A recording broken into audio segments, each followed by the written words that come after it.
Well, if you bought a house in the Queen City last year, it seems you made a pretty wise investment. New figures indicate that Regina saw the biggest year-over-year increase in housing prices of any major city in the country.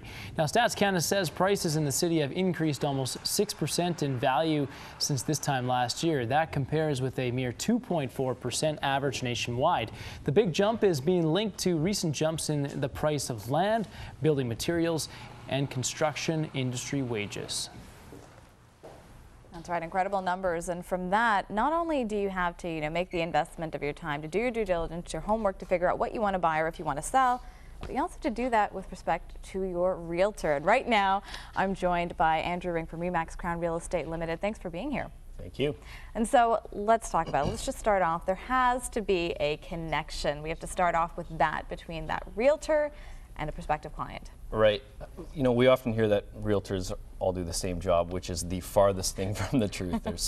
We're so different and unique amongst all of us. But for someone trying to find a realtor to fit their needs, that's important. Right now, we've got 451 realtors in the Regina market. That's a great choice that people have to make when picking a realtor. So, of course, you want to find a realtor that's caring, engaging, focused on your needs, and most important, probably trustworthy as well. So, Very important things that they need to look for.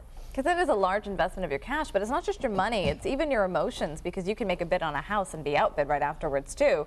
So I have to ask you then, what are some of the important questions that you need to ask of your prospective realtor?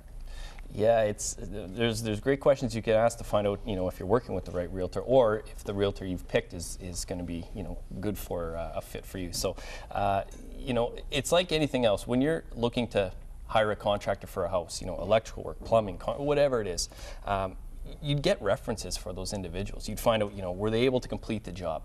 Did they complete the job on time?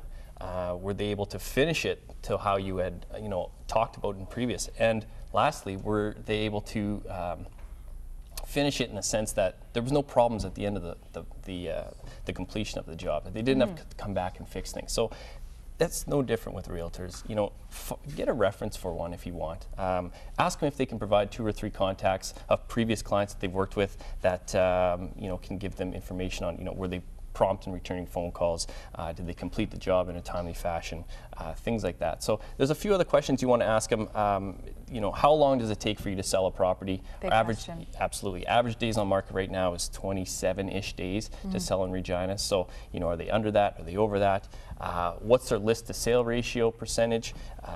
Right now I think we're 97.5% from list price to sale price. So are they above that? Are they below that? That's a lot of money that could be in your pocket or out of your pocket, depending on their numbers.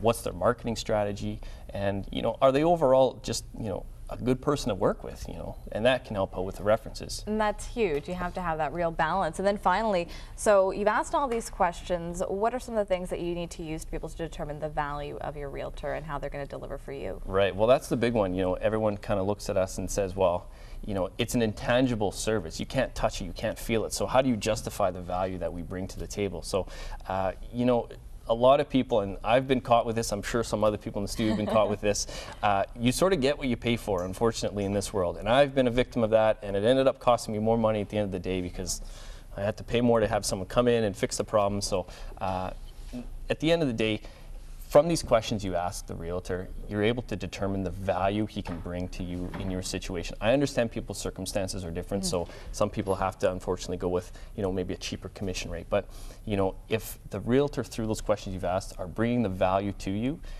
sometimes paying that additional more is potentially going to net you more money at the end of the day anyway. Maybe worth it. Absolutely. Well, then you are actually going to do the honor of signing me off here because it's my last time doing. We actually have a surprise for you. Oh. This is a vintage 2010 vintage above the crowd Remax jacket knitted by me last night, mind you. We would like you to throw this on and model it off if you could. I love it. Yes, I can. Yes, I can. All right. I'm sure it fits perfectly. I'm sure it does too. I'm very warm. Thank you. You're very welcome. And I guess we're off to Lindsay at the smartboard. Yep. Thanks, Andrew. Looks like our new co-anchor, Andrew, and he can also knit. How awesome is that? Man of many talents.